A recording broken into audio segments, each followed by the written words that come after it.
And now to this special edition between WION and Voice of America. The White House is mourning the death of Queen Elizabeth II, with President Joe Biden describing the long-reigning British monarch as a key contributor to the strong relationship between the United States and the United Kingdom that became clear as prominent Americans, including former presidents, paid tributes. Voice of America's Anita Powell reports from Washington. Queen Elizabeth II was no stranger to 1600 Pennsylvania Avenue. She came here for 4 state visits, 5 state dinners, and 2 unofficial visits, meeting more U.S. presidents than any other head of state, says the White House Historical Association. On Thursday, President Joe Biden ordered the flag lowered to mark her death. Word of her death arrived at the White House as Press Secretary Karine Jean-Pierre was briefing journalists. Our hearts and our thoughts go to the family members of the Queen, goes to the people of the United Kingdom.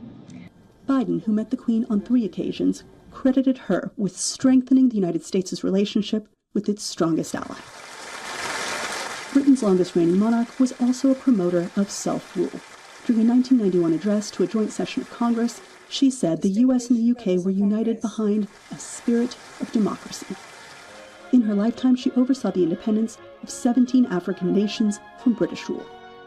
Earlier this year, her heir, now King Charles III, pledged to continue to respect the sovereignty of the 50-plus members of the Commonwealth, composed mostly of former colonies. The benefit of long life brings me the experience that arrangements such as these can change calmly and without rancor. But as I said in Barbados last November, we should never forget the things which do not change. Former President Barack Obama also sent his condolences, praising the Queen's legacy of tireless, dignified public service. She saw that duty as her life's work. At no point in her 70-year reign did she ever exercise what is called the royal prerogative, by refusing to appoint a democratically chosen official to form a government. And it was no different 2 days before her death, when, at her estate in Scotland, she invited Liz Truss, now the Prime Minister, to do so. Anita Powell, VOA News, Washington.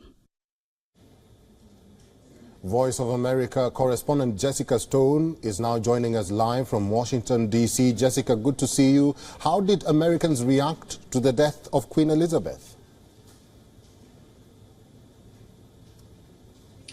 Well, it's a rare moment of unity here in the United States. You know, I live and work in Washington, D.C., where there's a ton of political polarization, and yet you saw on both sides of the aisle complete support and respect for this woman who was the monarch for 70 years, and so really had a lot of consistency in the U.S.-UK relationship. For U.S. politicians, it's a sad time because there's a little bit of uncertainty about the future of that relationship insofar as the way that the Queen smoothed over a lot of the differences in political parties.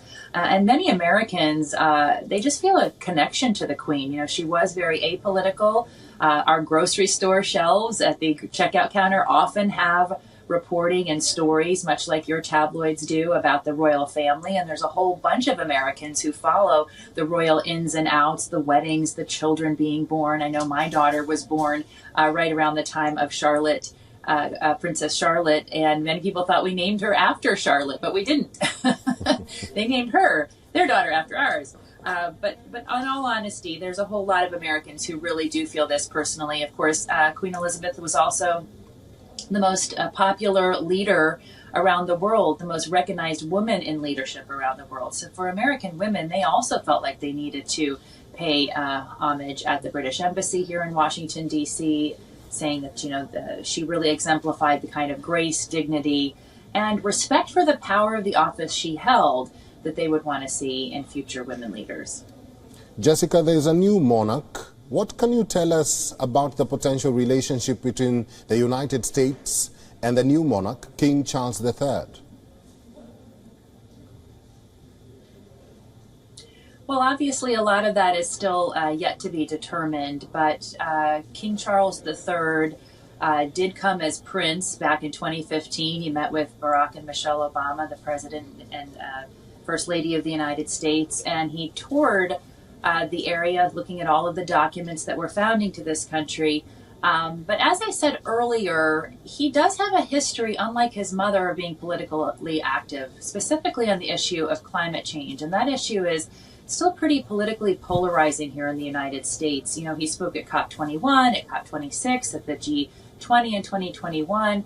And there's a real difference between how the American public views climate change. Just 38% believe that it's human-caused, while 51% in the UK believe that it's human-caused.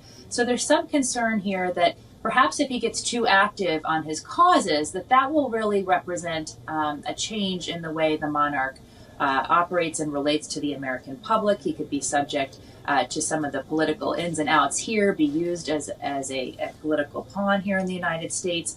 And that could change the relationship a little bit, especially when you consider that over the last 70 years, Queen Elizabeth met with 15 different American presidents, and they were not of the same party necessarily or the same political perspectives as the prime ministers of the UK at that time. There has been historically a real respect for the monarchy here in the United States. And we'll have to see if that continues under King Charles III. We already saw him greeting Britons this morning with tremendous warmth, and so we hope to see him here in the United States do the same thing. All right. VOA correspondent live from Washington, Jessica Stone. Stay with me because we'll change focus and talk about the war in Ukraine. The world's top nuclear watchdog, the International Atomic Energy Agency, has called for the creation of a safe zone around Europe's largest nuclear power plant. This comes as Ukraine and Russia continue fighting nearby, and the plant tries to remain operational. Voice of America's Ukraine service obtained this exclusive interview with a top national security official in Kyiv. Watch. What is your assessment of the IAEA's mission, and how did their outcomes affect the solution to the Zaporizhzhia nuclear power plant situation? How can this issue be resolved? Terrorists seized a nuclear facility in the 21st century, which is extremely dangerous. People who do not know how this system is managed, nor how it works. Terrorists are offering a meeting of the UN Security Council. Do you even understand what is happening? This is complete nonsense. These are the things that cannot happen in the modern world.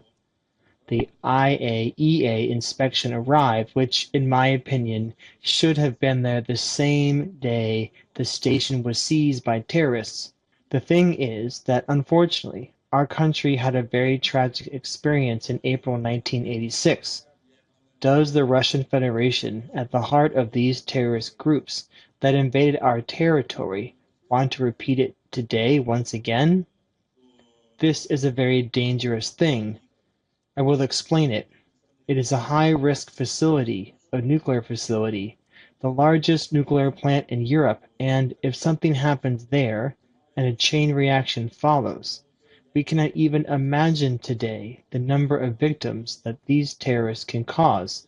God forbid this cloud is moving in one or other direction, which only depends on the wind, then neither Europe nor Turkey nor other countries will want this to happen. And unfortunately, the world believes that nothing bad is happening, and in my opinion are quite sluggish in responding to all these things. We insist that there should be no terrorists there. The station must be under the control of specialists of the country which territory it is located, and it is called Ukraine. Other specialists cannot be there, because it is our responsibility for this process. Therefore, remove the terrorist group from there. The occupation of the Zaporizhzhia nuclear power plant has been going on for the past several weeks. What's needed to make a decision to demilitarize, and what is Ukraine doing? The president of our country, the minister of foreign affairs of our country, everybody who is involved in this is doing everything possible and impossible in order for this situation to stop. But I emphasize once again, the world must stop being sluggish in this matter, That is what we were talking about. The UN should make this decision at their meeting. But what is actually happening is that if you look into the decision-making process, the Russian Federation has the right to veto. That is, the terrorist has the right to veto any decision. What else needs to be said about this? Voice of America's Jessica Stone is still with us. Jessica, what is the United Nations doing to implement the guidance it's giving to Russia and Ukraine?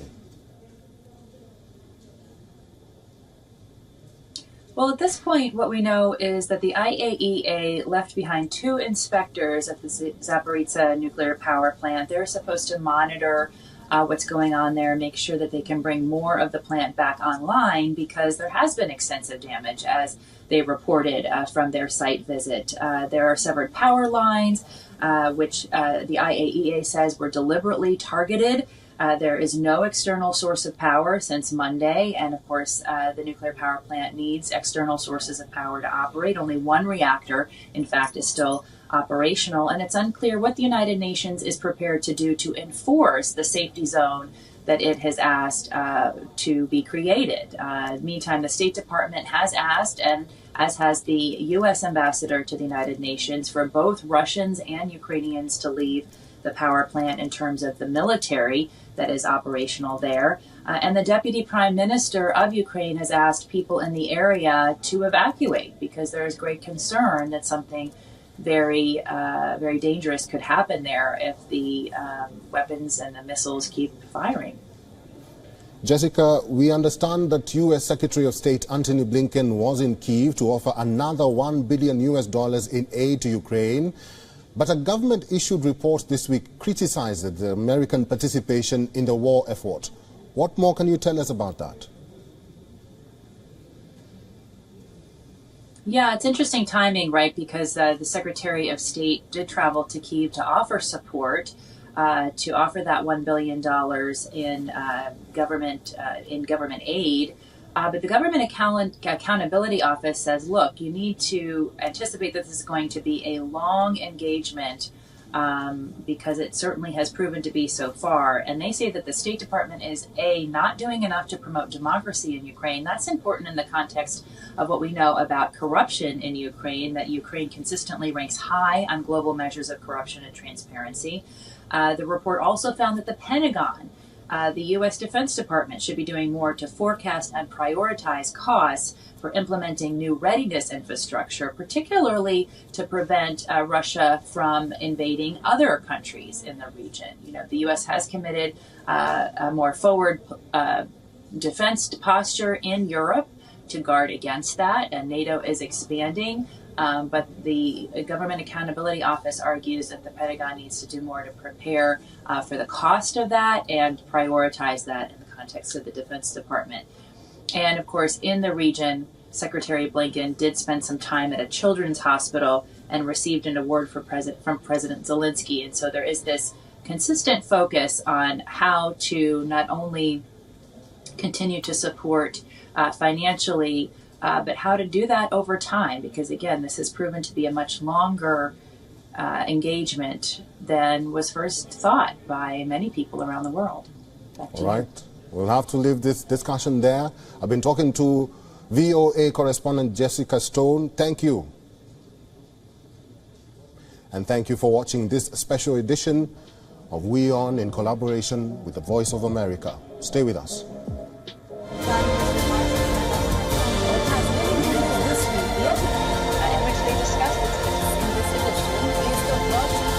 WION is now available in your country. Download the app now and get all the news on the move.